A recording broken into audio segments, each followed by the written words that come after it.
വരൂ മാഡം. ഞങ്ങളെല്ലാവരും മാഡത്തിന് വേണ്ടി വെയിറ്റ് ചെയ്യുമായിരുന്നു. ജൂലിയറ്റ് ആയിട്ടുള്ള എന്റെ പെർഫോമൻസ് കാണണമെന്ന് മാഡം അത്രയും ആഗ്രഹിച്ചതല്ലേ. എല്ലാ അനുഗ്രഹവും ഉണ്ടാവണം. എന്തു പറ്റി മാഡം? മാഡത്തിന്റെ മുഖം കാണുമ്പോ എന്തോ പ്രതീക്ഷിച്ചത് നടക്കാത്ത പോലെ ഉണ്ടല്ലോ. ഒരു നിരാശയുടെ നിഴലാട്ടം. നീ എന്തൊക്കെയാടി പുലമ്പുന്നത്? അല്ല, കാര്യമായിട്ട് എന്തോ പ്രതീക്ഷിച്ചു വന്നിട്ട് അത് നടക്കാതെ വരുമ്പോൾ ഒരു നിരാശാഭാവം ഉണ്ടല്ലോ. ആ ഭാവമാണ് മാഡത്തിന്റെ മുഖത്തിപ്പോ കണ്ടത്.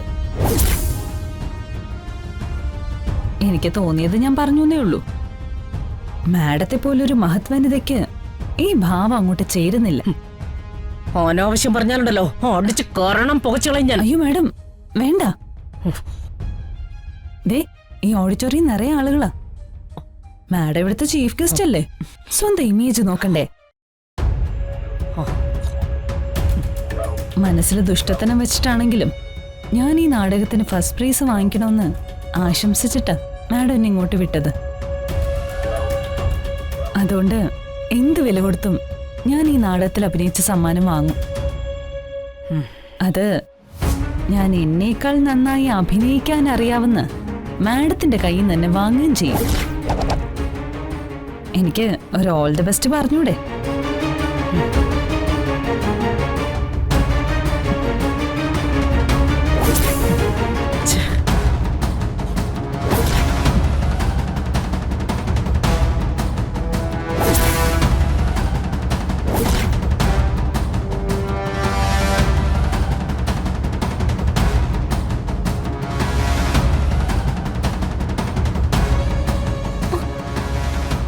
ആന്റി,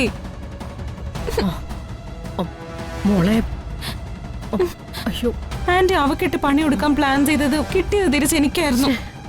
ഞാൻ കണ്ടില്ലേ? ഞാൻ അറിഞ്ഞോ ആ മേക്കപ്പ് കിറ്റ് നീ പിടിച്ചു വാങ്ങുമെന്ന്? ഇതാ ആന്റി കർമ്മ എന്ന് പറയുന്നത്. തിരിച്ചടി എനിക്ക് തന്നെ കിട്ടിയില്ലേ? Hello, mic test. നാടകം തുടങ്ങാനുള്ള സമയമായി. മോള് വാ വാ. ഇന്റർ യൂണിവേഴ്സിറ്റി മലയാള അസോസിയേഷൻ നാടക മത്സരം ആരംഭിക്കാൻ പോവുകയാണ്.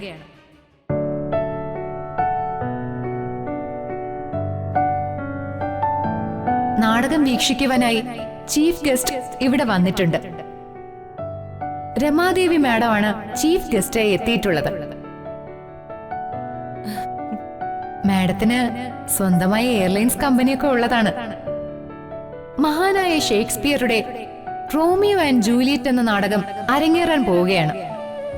അമേച്ചർ നാടകരംഗത്തെ കുലപതി കുരീക്കോട് മധുസാർ സംവിധാനം നിർവഹിച്ച നാടകത്തിലെ റോമിയോ എന്ന നായക കഥാപാത്രത്തെ അവതരിപ്പിക്കുന്നത് ഈ കോളേജിലെ തന്നെ അധ്യാപകനായ മഹേഷാണ്. ജൂലിയറ്റായി വേഷം കെട്ടുന്നത് ഇതേ കോളേജിലെ വിദ്യാർത്ഥിനിയായ കല്യാണിയുമാണ്.